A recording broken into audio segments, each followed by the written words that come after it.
Well, I started my political activism when I was 16. In 2005, there were parliamentary elections in Azerbaijan, and there was a united opposition bloc running for the parliament, and it was a very interesting time in the country and in the region, because a few years before that there was a revolution in Georgia and then Ukraine, and there were very high hopes that something might happen in Azerbaijan too, that there's going to be a political change, and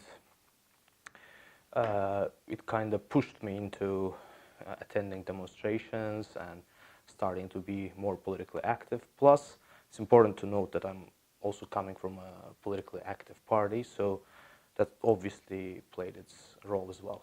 My father was one of the leaders of the independence movement of Azerbaijan and a long-time prominent politician in the country, and I was brought up with values of democracy, of freedom and respect to human rights and freedom of expression and so on. So he did not directly push me to anything, to be politically active or anything, but obviously I think there is an influence in terms of how being brought up by these values at some point maybe it made me to make a transition from passively watching things happening in the country to try to actively participate in the political process and maybe try to change something.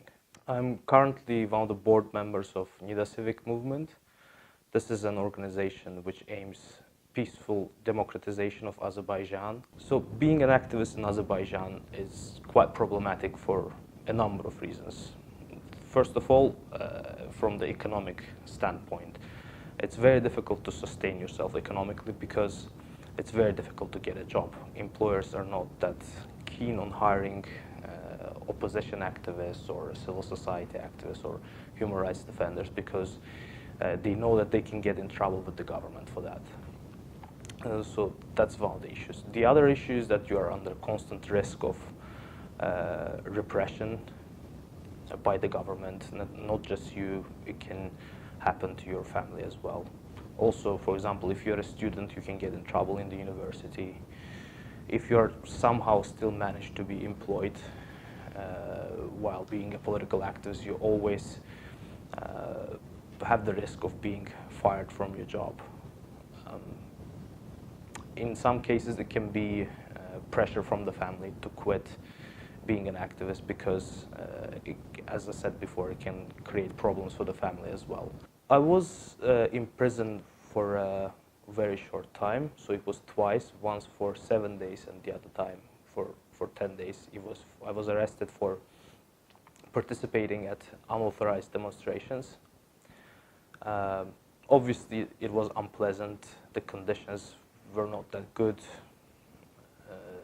The conditions of the cells, the way you were being treated because you're a political activist. But this doesn't come to any comparison with political prisoners that exist in Azerbaijan. There are 128 political prisoners, and they are arrested for varying periods. And there are people who have been sentenced for up to 20 years, and the 17 days is nothing in comparison with them, with their situation, and it's nothing in comparison with the pressure that they face. Often political prisoners face torture, psychological abuse while in prison, and as I said, it's not really comfortable for me speaking about my very, very short time in prison, in knowing that there are so many others facing much more difficulties. I just don't think that I have to leave the country. Why should I leave the country? I was born here, I was brought up here, my family is here, my friends are here, and I'm just trying to do whatever I can to make this country a better place. I love this country. I believe that its people deserve much more. I believe that our people have potential to live in a country of rule of law, to live in a country that is ruled democratically, that can hold elections, that can respect human rights, and the only obstacle on this way is the current government. And it's sometimes in difficult times you question yourself, does it worth doing this? Maybe you should just go abroad and find a much easier life. And I don't blame those who decided to leave the country at all, be it for political pressure or for economic hardships. But for me, at this point, I'm willing to stay in the country and to do whatever I can to change the situation together with other activists. As I said, there are 128 political prisoners, and these are journalists, these are political activists, these are civil society activists, these are religious activists. It's quite a varying group. It represents a lot of layers and groups of the society. And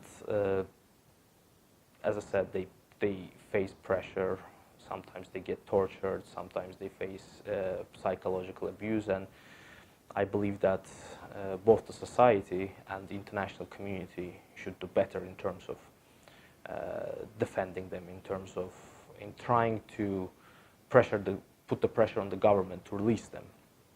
We saw the example of this pressure in the case of Mehman Huseynov when the government wanted to they launched a second fabricated charge against him, and thanks to the pressure of the public here in the country, backed up by the international pressure, the second charge against Mehman Huseynov was removed, and now is going to be released very soon.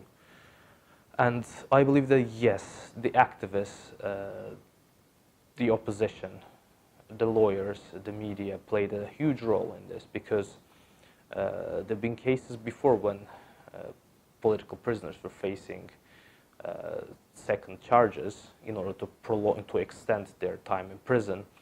But this time, since Mehman Huseynov is quite popular, especially on social media, this time the campaign that was started by the civil society activists, by the political activists, by social media activists, a lot of people who we were not expecting to join this campaign joined. A lot of local celebrities joined.